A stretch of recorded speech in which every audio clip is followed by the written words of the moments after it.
If you're a Star Wars Legion player looking to paint this guy in a way that's quick and easy but looks great on the battlefield, stick around and I'll show you how to do that.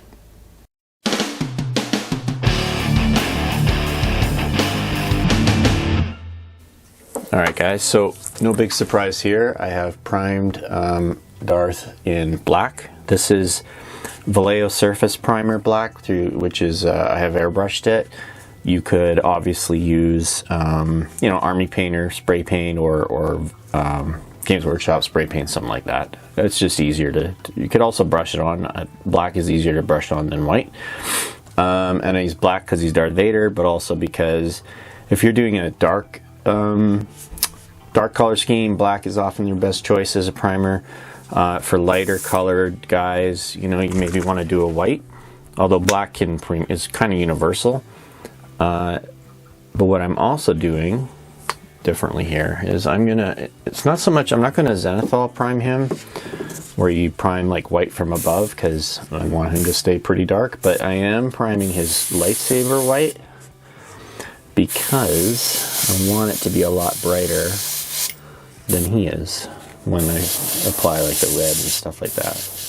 So also, despite what I said about spending more time on leaders and stuff, I am trying to do this guy quicker than you know, I'm not going to spend a huge amount of time hand painting him, I don't think. I'm going to try and cut some corners like I always do and see if I can still get a great result from that. One way I'm going to do this is I'm going to apply a full base coat, like all over his armor and his cloak and stuff, of P3 Privateer Press Coal Black.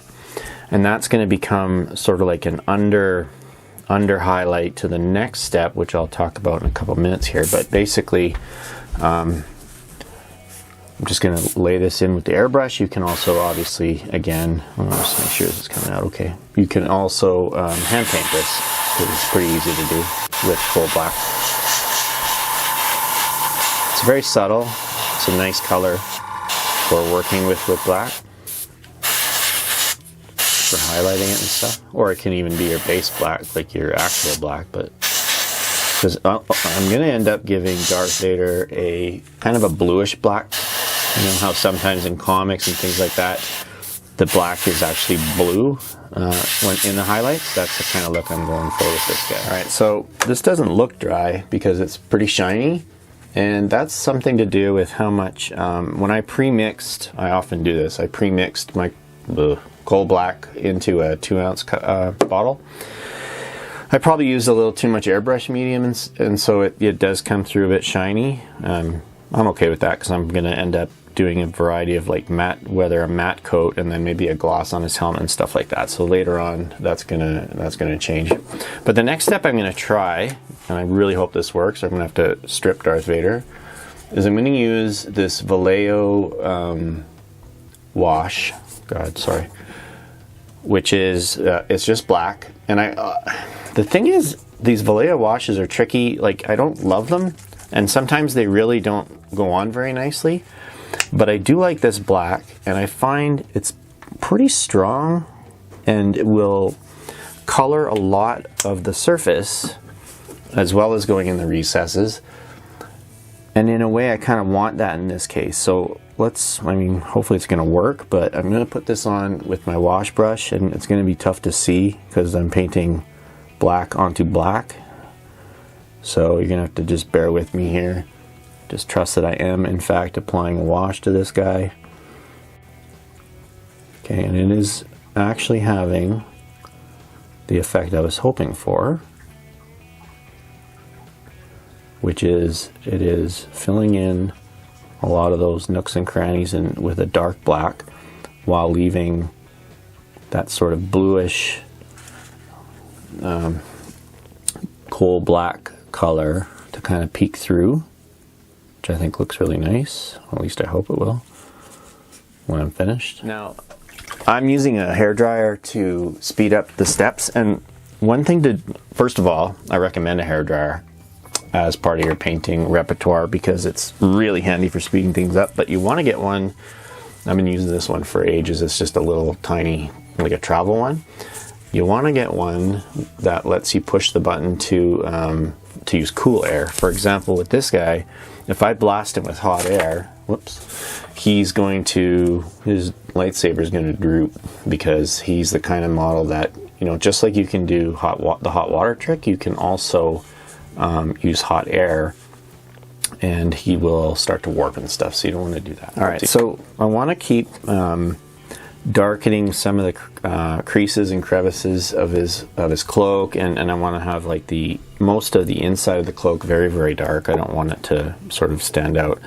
And what I'm going to use for that is, again, Vallejo Game Color ink. I got some here in my palette, and I'm going to just basically paint it in. It's just going to be shading. It's not a wash, so you have to actually paint it on. And it's a little bit translucent, so I'm not going to be using like a heavy black paint kind of situation. I'm just going to be darkening it up using this ink. Reaching in the back here with my paintbrush carefully. Again, this is very forgiving stuff, which I like.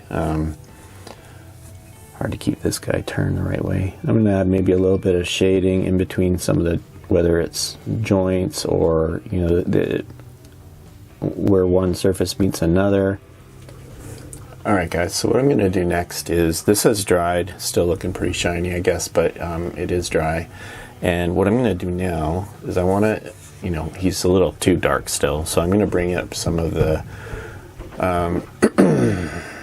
highlights with P3 Coal Black. Can't really see it, okay. And a bit of glazed medium. This is, who makes this actually? Vallejo. Anyway, I shouldn't be surprised. Vallejo. And I'm going to use a couple of coffee stir sticks to get my coal black into one of my palette wells here.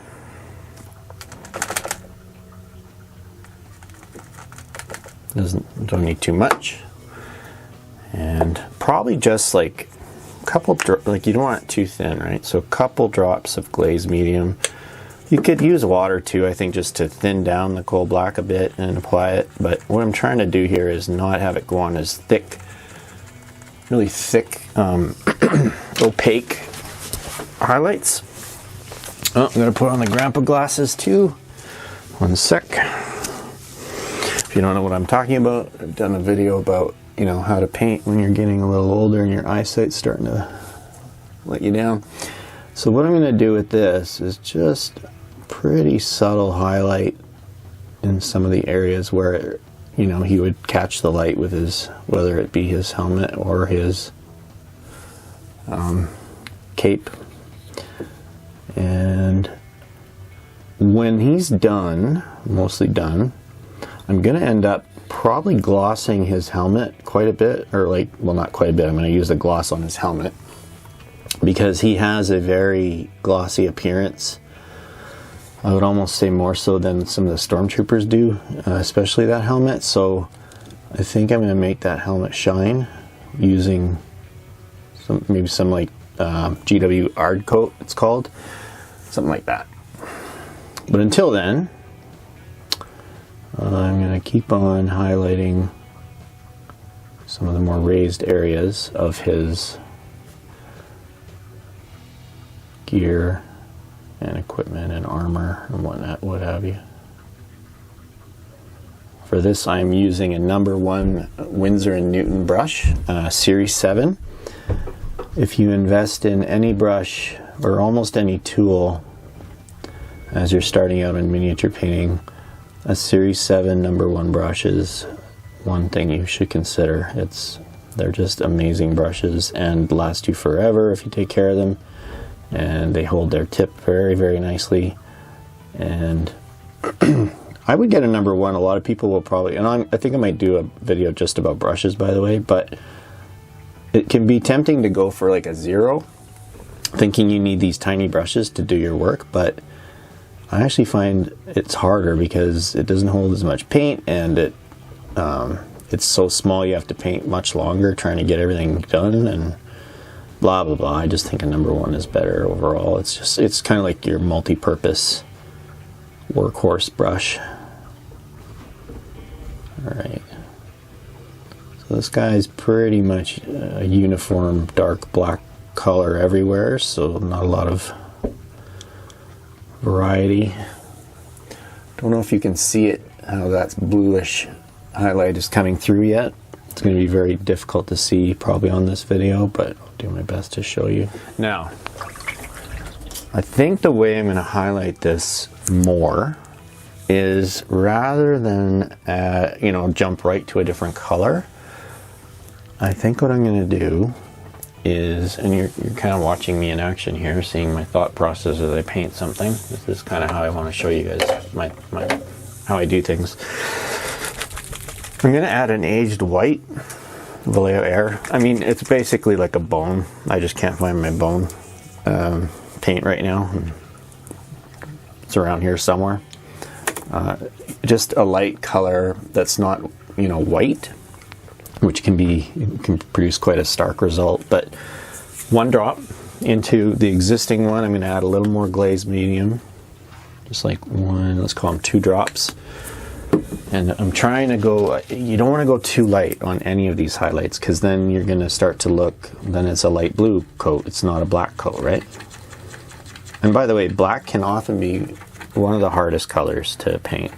Or, well, it's challenging to get those highlights right and not just end up with a guy who's gray or blue or whatever.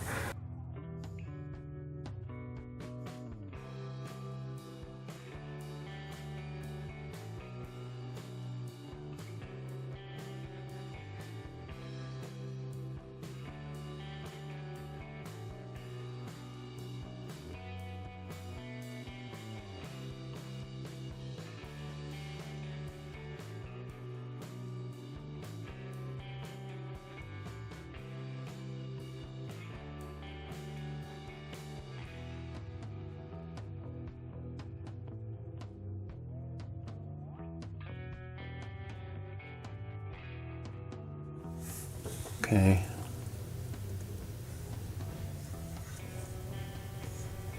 I'm not going to go too much, well, let me think about that. I may do one, like quite a jump in highlight, and do like a sharp highlight to kind of pull out some of the bright edging.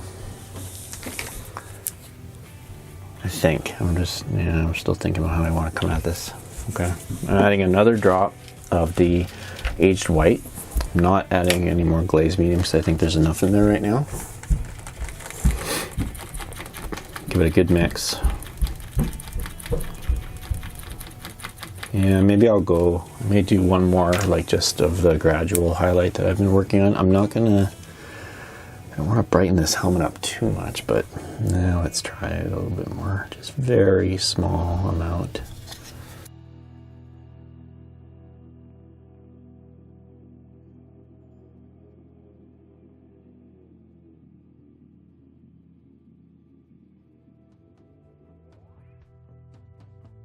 I go for that brighter highlight, and it's going to be the last one that I'm going to do, because with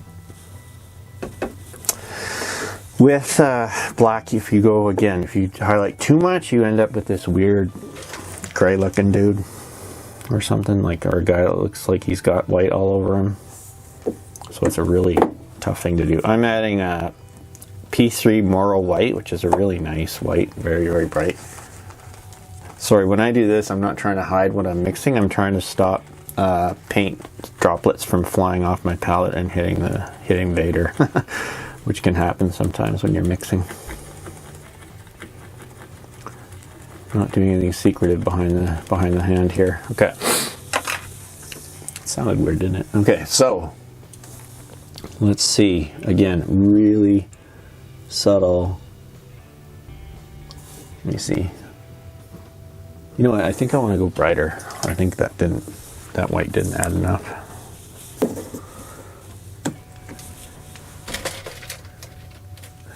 By the way, I've said this on the Stormtrooper video too, and I'm talking with my paintbrush in my mouth when I mix paints, by the way, so that's why it sounds like this. There's no basing on him because I'm basing these guys after the fact with that desert base tutorial I filmed in beautiful, blurry vision. So all the basing is happening after the fact, but if you were going to be, you know, if you wanted, you could have, you know, added your base material beforehand, before doing this and before priming and stuff, and then paint it all at the same time.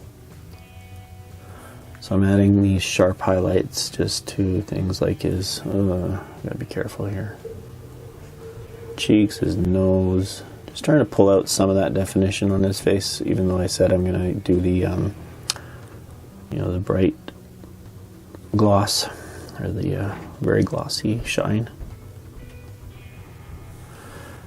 But I'm basically using this last really fairly bright highlight just to do some edging and pull out some of those details. For example, this helps to separate the helmet from the black of his body or his cape and stuff like that. Do a little bit up here, a little bit down here. Just catching some of those sharp surfaces with the edges. You know, what I do is I wipe off a lot of the paint, try and create almost like a chisel shape on the end of the brush, and then just drag it over some of the sharper edges. Pretty standard edge highlighting is what they call it. Oh. That. I'm going to do it right on the edges of his glove again to help pull the glove separate from his arm. So you can see that.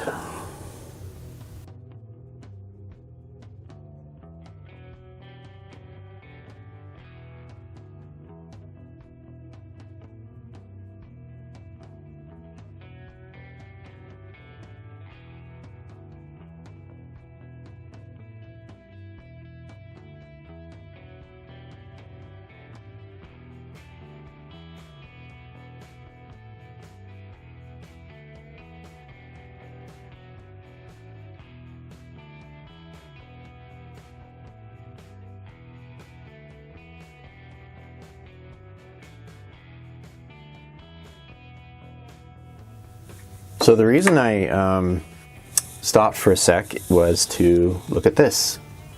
I wanted to check a reference and sort of see, like, sorry, you can't really see it very good, like which parts of his chest are like red buttons and things like that, and also on up here some of his panels on this, whatever this is, thing he wears on his chest, are like a gray or a metallic color. So I wanted to look at a reference of that before I tried to paint them in. But I wanted to just mention that sometimes having a reference on hand of what you're trying to paint, it can be really helpful. You know, here's another one where you can see, this is a little extreme, but you can kind of see. And yeah, just use your phone or whatever and just have a picture ready so you can have a look. So I am going to use a gunmetal color. This gunmetal, you can use any, like, you know, lead belcher, whatever, anything gunmetal colored would work fine. In fact, you could even use a brighter color if you prefer, like a silver color. I think it would look okay too. And I'm just going to paint those panels, which are, you see this here, like this one,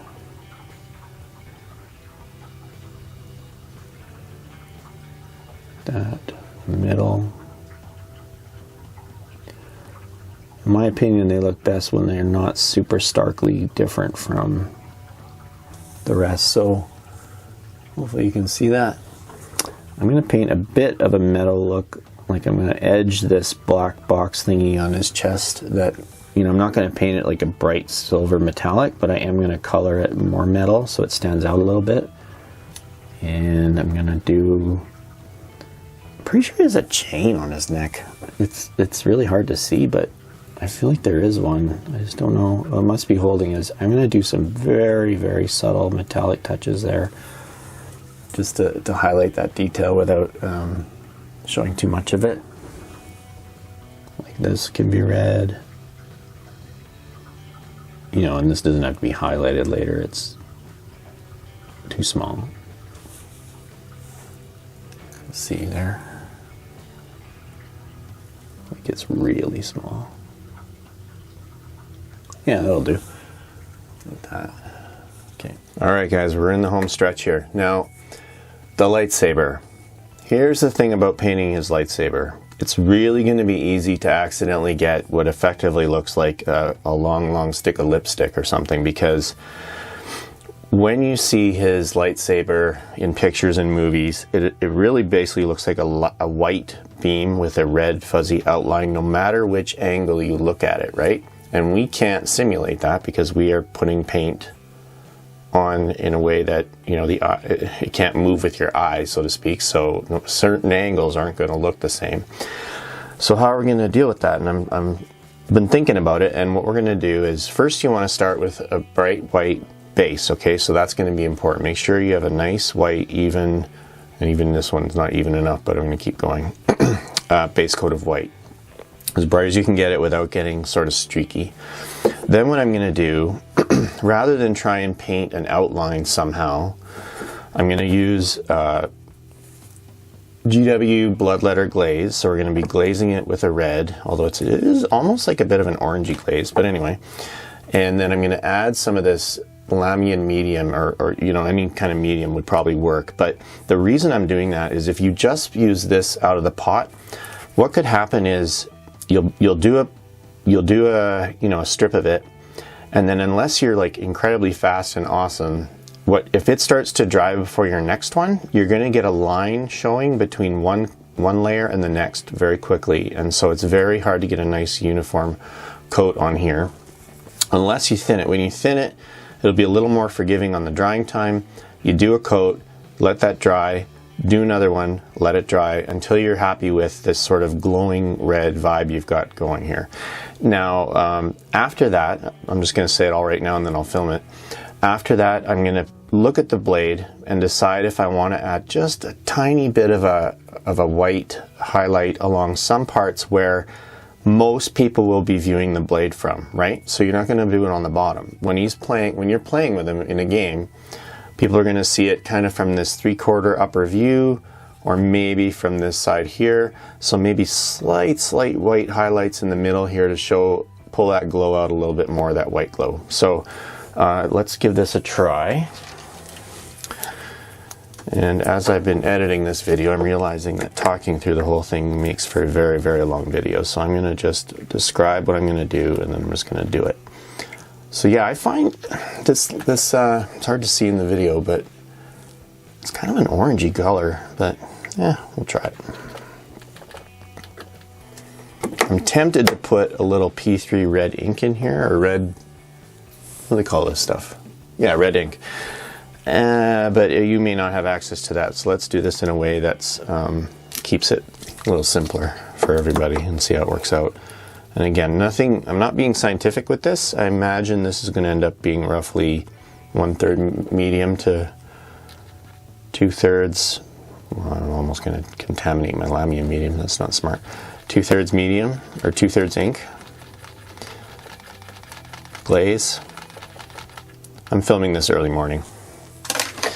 Apparently I need more coffee. Okay, let's get to it. I'm also going to use a slightly larger brush than I've been using because, again, this one's like toast. Okay, that's great. Actually, I'm going to use my shade brush because I'm trying to cover as much of that lightsaber as possible, as quickly as possible, so a small brush is not ideal for that. I'm going to use a wash brush. Here we go. Okay.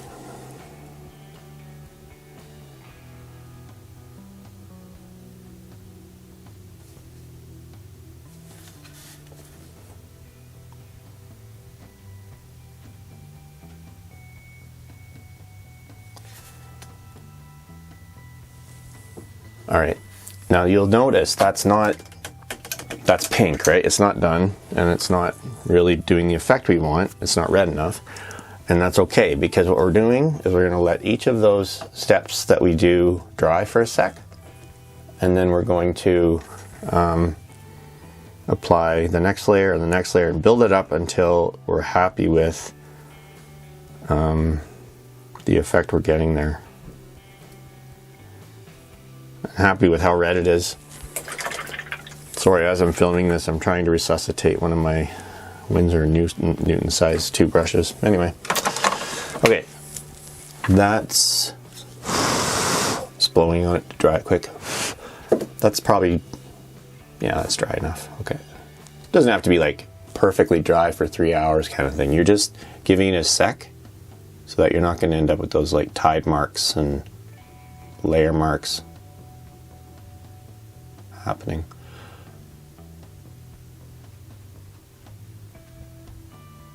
It's tricky. Getting this nice and uniform is not easy on this thing. And if you see like a little bit of like a sediment or a blob form, grab it with your brush before it dries and just pull it off of there. Okay, again, let that dry for a sec. I'm going to stop talking now, but each step I'm going to let it dry and put some more.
I'm going to dry it again a bit more, and then I'm going to try adding this like very thin glaze of white in spots. So you're going to see I'm going to add some P3 Moral White with some glaze medium, and you'll see where I apply it. As I mentioned before, I'm using the cool setting on this hairdryer. Do not use hot air or your lightsaber will be a wet noodle.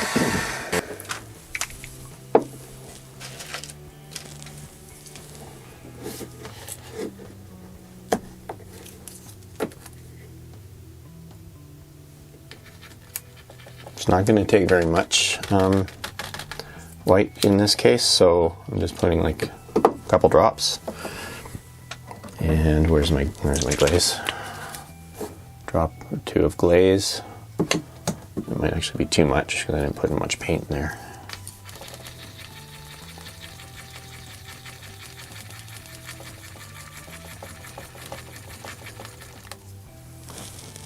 All right.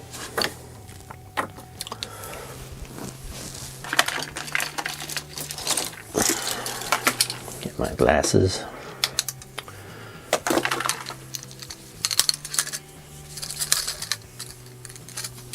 God.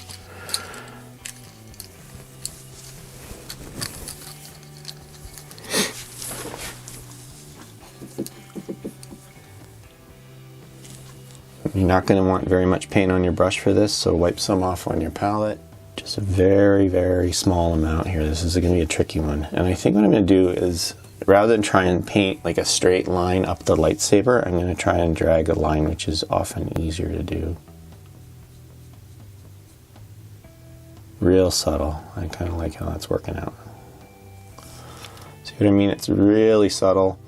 And again, it's at those angles that people are most likely to be seeing this lightsaber when you're gaming. I assume that most of you watching are painting this guy to play Star Wars Legion, not to Just put him in a display case. He's too powerful for that, right? When you do these varnishes, and I'm going to airbrush one part and hand brush the other.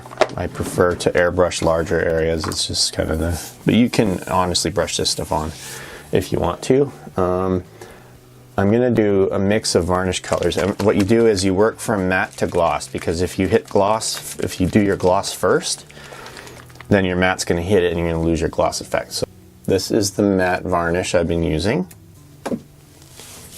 Alright, so I'm using my... This is an Iwata HPC Plus siphon feed. And what I'm going to do is I'm going to matte varnish. I'm going to avoid, it doesn't matter if you get it on the helmet right now because we're going to go back and gloss it, but I'm going to matte varnish the cloak and the pants and the gloves and the sleeves and stuff, and try to avoid anything that kind of should stay a little shiny. For example, the metallic up here on his chest. You kind of want to avoid that and let it keep shining. No big deal if you hit it though. Make sure this is coming out.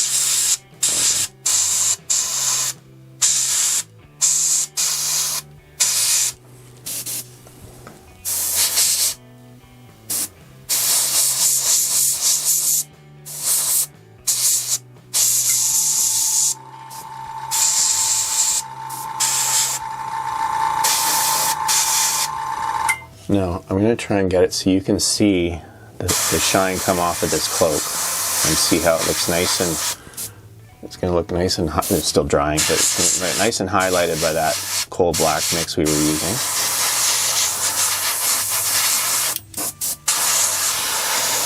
See? I'm actually using, by the way, I'm using my airbrush to dry the varnish that I just put on by just blowing air.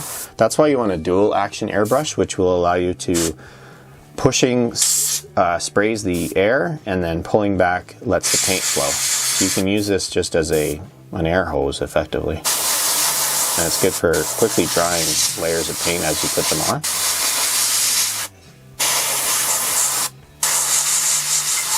And stuff really dries fast, so you can get to work on your next step very quickly.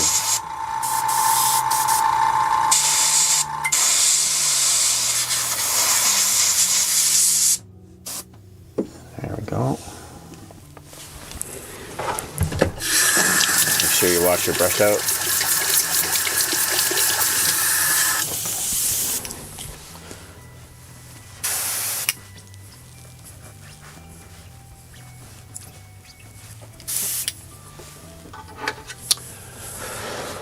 Okay, so we got the matte varnish on. Stuff dries very quickly. But the pièce de résistance, in my opinion, for this guy is going to be to make his helmet nice and shiny and glossy. For that, I'm going to use this Citadel Ard Goat by Games Workshop. It's basically a gloss varnish. Okay. Kind of goopy. And I'm going to find a brush that's sort of like a little bit bigger than a detail brush. My brushes are all kind of looking ratty. I'm going to have to do some... Oh man, that's bad. I'm going to have to get some new ones.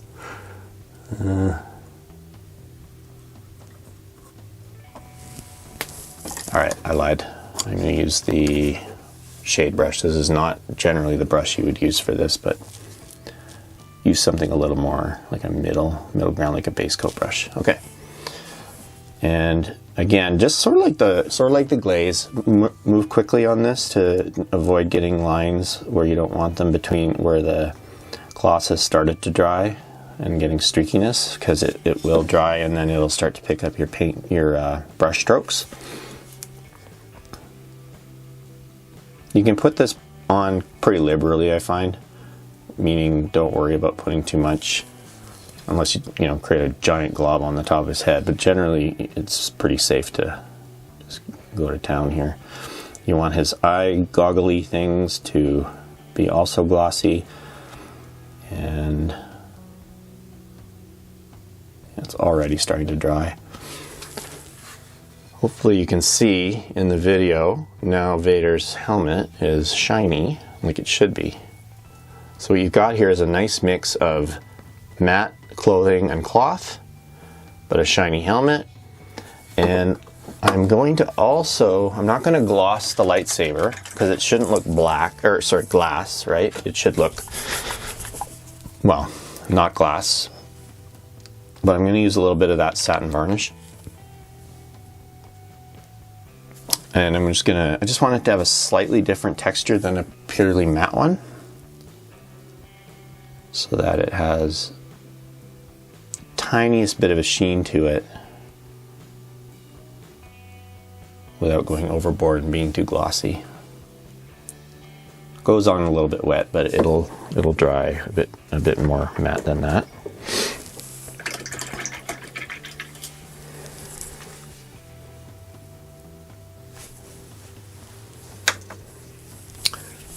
So we're going to let Vader's helmet dry. The gloss will take a little bit longer to dry to a nice hard shell, and then I'll show you the final result.